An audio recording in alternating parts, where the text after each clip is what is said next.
Welcome to another episode of Pit Lane Parlay.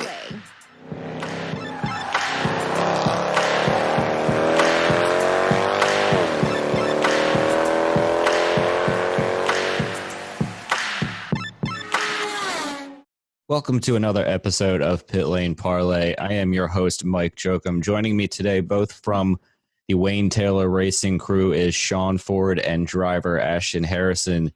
Guys, how are we doing? Good, holding in. Good. How about you? Not too bad. So it's been about 5 or so weeks that we've kind of been in this holding pattern. Is it difficult as a driver and a mechanic to kind of still be in race mode for when the season eventually gets underway? How do you stay mentally sharp during this downtime? Oh man, Shawn, he starts off with the good ones, especially with he and I living, so far apart. Shawn and I never even get to see or talk to each other a whole lot.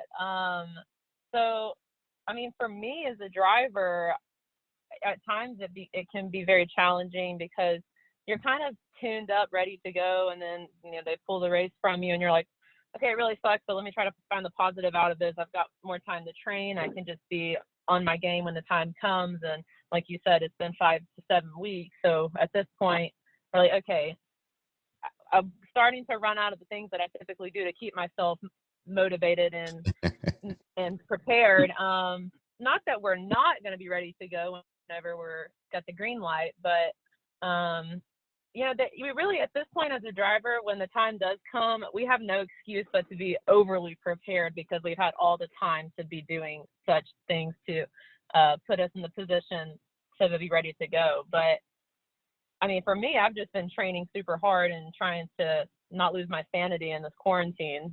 So yeah, for me, I think it's the unfortunate thing about this is, I think we're just going to try to build off our momentum from the World Finals there, how we ended the year. So it's a little unfortunate that, especially for Ashton, that she can't be in a car for several months, really. For me, I don't forget how to work on a car after that's pretty much what I've done my entire life. But as far as her and I, the rapport and just keeping that thing going, it's been unfortunate. But the thing is, everybody's in the same boat, so the circumstances are the same for everybody. You just try to be as prepared as you can and go forward. Awesome. So, Ashton, last year you were the first female racer to win a World Finals race.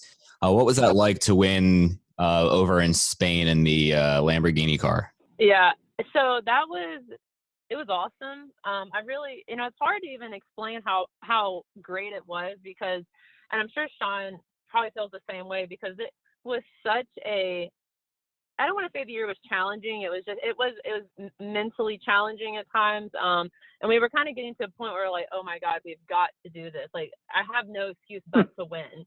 And so it's, finally when it did happen, I think I had just checked out when I crossed the finish line. And I remember Shawn came over the radio and was just like, it's the last lap, just bring it home. Don't do anything except just drive around the track, because I had such a lead that it was like, I could do half the pace and we're still going to win the race. So, and I remember just telling myself in the car, I'm like, settle down.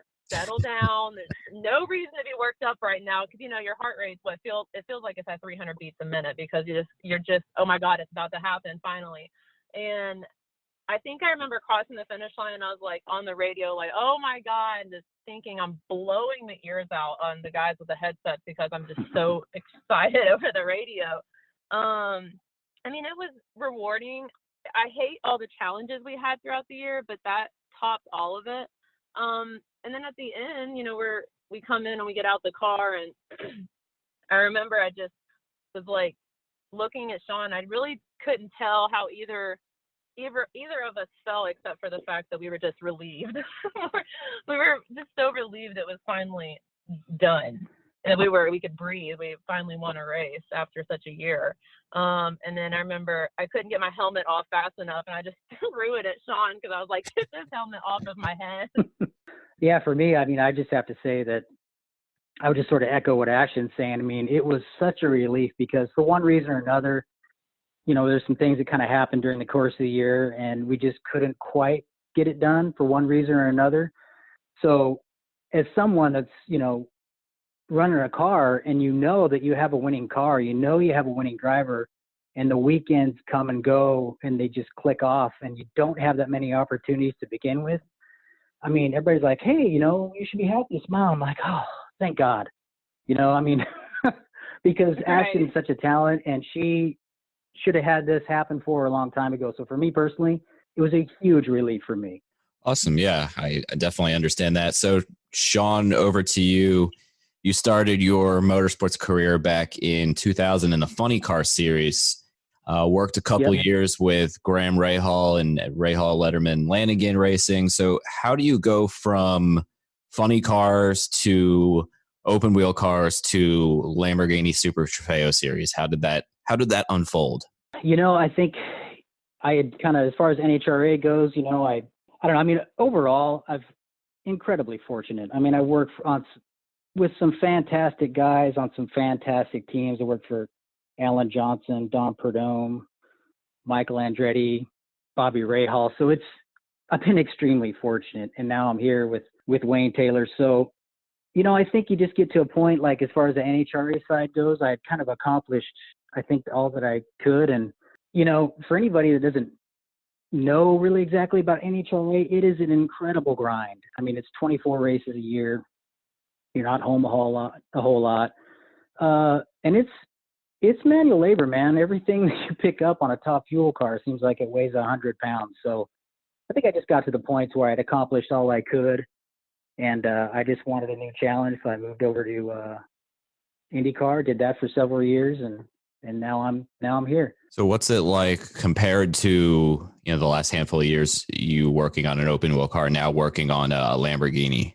Yeah, I just think that, you know, I think that if you just do your due diligence and you care about what you do and you just try to do things the right way, I don't think it matters what wheelbase car you're on. You just got to do things right. And as for me, as a mechanic on any of these cars, I just try to make sure that whoever's driving it, whatever kind of car it is, when they step on the gas, they've got the best chance to win, and that I haven't taken that away from them by making any mistakes and not covering things. So that's all I try to do on any car that I work on, to tell you the truth. Ashton, has he accomplished that so far? Yes, he definitely has. The benefit is, you know, I think a lot of people take for granted their car chief. You know, there's a lot of theories where there's tons of drivers that really appreciate their car chief and they know exactly the work that they're putting in. But for me, it's been important from the get-go to have a really great relationship with our car chief. And Shawn and I clicked immediately. And I was so new to the car that I remember numerous times coming in and getting out the car after a session. I'm just like, all right, hear me out for a minute. I have no idea what you need to do, but this is what it's doing when I'm driving it. And so every time I've been able to just let him know how I'm feeling in the car, and he's fixed it, and the car's been perfect. And I didn't know that I still am learning about the car, but even last year too, being at like Watkins Glen when Shawn and I first started working together, and I was like, I really just relied on him to give me what I needed, even though I didn't know exactly what I was talking about other than what I wanted. And he never skipped a beat. I mean, there were times where I'm like, oh my God, this car is amazing. And then I'll come in, like, for example, we did a Sebring test at the very end of the year, and I went out one lap and was like, I hate this. It needs to change now. And he was like, yeah, I figured. So, like, you know, we start learning each other, where at the beginning of the year, he's not sure what I like. And then at the end of the year, he gives me a car and he already knows what I'm going to say about it. So, I mean, he definitely has adapted to working, well, however long he worked on the Lamborghini, which I think, like we said, is so new to him, but he adapted immediately and has yet to fail me in that sense. He's given me an amazing car. So it sounds like the most important thing between a driver and a chief is deciphering what the driver wants and making it happen on the car. Shawn, is that pretty much accurate there? Yeah, somewhat. I think that the engineering's involved in that too. You know, you just try to, and sometimes you're a go-between. You know, Ashton can get out and tell me something, I can relay that, and then they'll sort of make a decision and let me know. So you just got to be, just try to hear the information, do the best you can with it, let other people know, come to consensus, and just do what needs to be done. Awesome. So, Ashton, I remember you raced in the Spec Miata series. The name is escaping me at the moment, even though it's somewhere on my screen. The Global MX5 Cup. Yes, thank you. I kid you not. It's literally right on my screen somewhere. I just can't find the sentence that I wrote it down. So you went from the Miatas all the way up to a Lamborghini. What was that transition like, especially the first maybe couple weeks when you weren't super familiar with the car? So no matter what anybody says about transitioning with cars, the MX5 at times can be one of the most difficult cars to just perfect.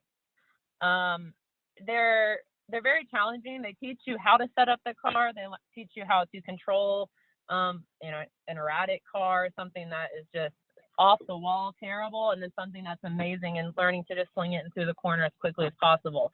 And also with the MX5, the series is so much fun, but also so frustrating at times that I kind of went in with like a fresh breath of air to Lamborghini with, okay, I know how to drive in a series that's a spec series. I know the advantages and disadvantages. What I don't know is how to drive with more than 150 horsepower, and I don't know how to drive with a car that's got stability and traction control. So, or even just like adjustable ABS. So all of this was super new to me. And at the first couple laps, we did a barber test, and I remember Travis Hogue was just like, all right, look, we're just going to go out. We're just going to do a couple laps, and he kept reiterating, like, just go out there and feel the car. And I'm like, yeah, I know, it'll be fine. I'll pick it up. And I remember it took me at least 10 laps to go full throttle in the front straightaway at Barber. And that's not a long straightaway. And I remember thinking when I finally did it, that I was like, holy crap, this is where I should have been. I just can't get enough of this now. And, I took to it pretty quickly. I was a bit intimidated the first couple rounds because I really wasn't that comfortable. I just knew as a driver, I'm like, I'm going to have to pick up my pieces and just run with it. I'm going to have to get in the car and figure it out. And I did. And my first ever pole of my entire career was in Lamborghini at Barber. So I figured, I was like, as long as I can keep my nose clean, I'll do pretty good. And I felt like right after that, I kind of learned that I'm meant to drive high horsepower stuff. I've just been stuck in MX5 Cup for so long trying to critique myself that it really did pay off. And plus, it's a lot easier to replace fenders on an MX5 than it is anything on a Lamborghini. Yeah, I can only imagine that one. Yeah. So this question is for both of you guys. Now that you've got a full season under your belt, you did all the tracks. Is there one track going into this year? Now, obviously, the schedule is kind of up in the air at the moment. That you're going into we definitely have a chance for a win here. Road America. Oh, I was going to say the exact same thing. Yeah, because she was, that was kind of one of those things that Shawn doesn't like to talk about a whole lot. But she was light years ahead of everybody, and we had something go on, and we got a very unfortunate penalty that was totally on me. But for me, Road America for sure.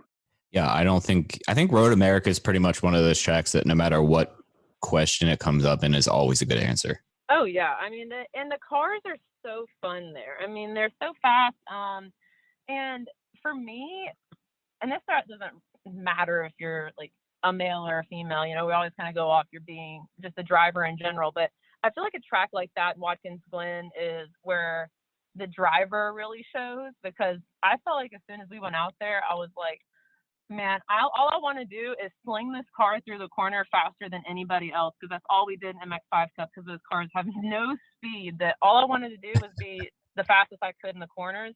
And that was where a lot of the guys were scared, was going into the corners. And I kind of just told myself, I was like, I'm just going to sling it into the corner. And it stuck. And I think that's why I had so much success, was being able to capitalize on driving a car that had 150 horsepower with no aero or no traction control. And now I've got all the stuff I could ever want in this Lamborghini, and I'm just going to sail it in. Yeah, the confusing part for me with the MX-5, maybe not confusing is the right word, but it always seemed like there was a ton of cars and they were always on, a track that's not necessarily super wide with a lot of passing zones. Yeah. Yeah. Or the fact that even if it isn't super wide with a lot of passing zones, that where the cars are so small, they would just make a spot for a passing zone. Just when you end up with all the donuts on the doors. But yeah, that was one thing with MX. They definitely sent you through some challenges no matter where we went. Another question for both of you guys, being part of Wayne Taylor Racing this year, and I don't know, or the last year and this year, how much interaction you've had with Wayne himself, but what is it like working for A, the organization, and B, Wayne Taylor? Oh, I'll go ahead and let Shawn answer that one. He's there a lot more than I am. Yeah, well, let me start off just by saying, I want to thank Max and Wayne and Travis, because they've continued to pay us throughout this whole thing. And I know a lot of guys in town on a lot of different teams, and I think that I know of, we're only one of maybe 2 or 3 teams that are doing that. So I just want to say that speaks a lot to them and really shows their leadership in the industry to do that. And I'm just extremely grateful for that. Yeah, that's awesome. Props to Wayne Taylor there on that one. So a quick non-racing question for Ashton. As part of our 2020 fun at Pit Lane Parlay, we're doing a driver's Spotify playlist. So if you had to pick one song that you were going to listen to before the race to get yourself in the zone, what song would it be? Oh man. Honestly, the first thing that came to my mind, although now it's going in 18 different directions, is Crawling from Linkin Park. Probably hits the top of my playlist. I love hardcore music. As crazy as it may sound, like I really thrive off hardcore music. And then sometimes I'm like, I want the EDM stuff. Sometimes I want the extra beats and I want to have like a glow stick in my hand. But I really like Linkin Park, so I'd probably just have to go with anything that they're playing. Yeah, that's easily the best answer. And for those who listen know, I grew up around Linkin Park and in the, I guess, rock and hardcore music scene quite often. So that my last answer, and it really made me laugh, was from Ben Waddell, who said the band is Petite Biscuit and the song is called Sunset Lover. So yes, I know that song. That is so low key. I'm surprised it gets anybody ready for anything. That's like a yoga song. I still haven't listened to it. It's on the playlist that I haven't shared out yet, but I didn't listen to it because I just looked at the name and I went, I don't even know what genre of music that is. Just usually you can tell by the song. Like right. There's another one here that's called Hillbilly Rich, and you go, okay, that's probably a country song. Oh gosh, yeah. But that one, I was truly confused. I've heard of that one, and I think that's probably the only song I know from Petite Biscuit, because their name is like Petite Biscuit, so I had to listen to it. Yeah, that was an interesting one. I actually had to text Ben afterwards. I'm like, I'm sorry, I can't even figure out what you said there. Can you please spell that out for me? So I'll wrap it up with one more question each, guys. Thanks for joining me this afternoon. Shawn, if there was one thing that you think the team needs to either improve on, or one thing that you'd like to improve on for the 2020 season, what would that be? For me personally, I'd just like to be able to obtain some better results for Ashton, however that comes down. I think we're totally capable. I just like to have us have a little bit more to show for her talent and for all the things that went into it. So that would be my answer. And Ashton, similar question. Is there one thing either about the car you'd like to master better, or driving on some of the tracks, anything you'd like to improve on or like to focus on in terms to improve those results? For me personally, I love the car. There's really nothing that I have anything to personally even complain about. I love it so much, and the team. But for me personally, and Shawn will probably agree with this, is finding a way to get myself to settle down before getting into the car. Because once I'm in the car, I'm totally fine. It's like the 5 minutes before we get in where I feel like I'm like just being pulled in 18 different directions, even though really I'm not. It's, I think, a driver thing where mentally you're like trying to just get yourself in the zone and your mind challenged, ready to just get going. So for me as a driver, I'm probably just gonna lean on Shawn and make him just put me in the car sooner so I will settle down. But I think that's just a driver thing, because that really showed at Jerez with us. I remember just looking at Shawn thinking, Shawn, I cannot calm down. And he was like, why are you so worked up? And I'm like, I have no idea why. I just could not settle down. And although what's really funny real quick is that this guy, after Shawn did finally put me in the car, just like literally poked his head into our door and was asking me questions while Shawn was trying to buckle me in. Was he media or just like a fan? No, he's just a dude that just walked into the garage. Like the garage door was shut and he opened it. And do you remember that, Shawn, when he was like, yeah, he got a not now, bro. Not now, bro. Yeah, right. And I'm like looking at him like, do you see me? I'm literally about to take off. And he's like, right in our window. That's definitely the first time I've heard something like that, and I love it. Yeah, it was pretty fun. Well, on that fantastic story, we will wrap it up here this afternoon. Ashton and Shawn, thank you very much for joining me. Stay safe, and I look forward to seeing you guys out at the track whenever everything gets back to normal here. Yeah, thank you so much for having us. Appreciate it. Yeah, thanks a lot, guys. Have a good afternoon. All right, you too. Bye. Thanks.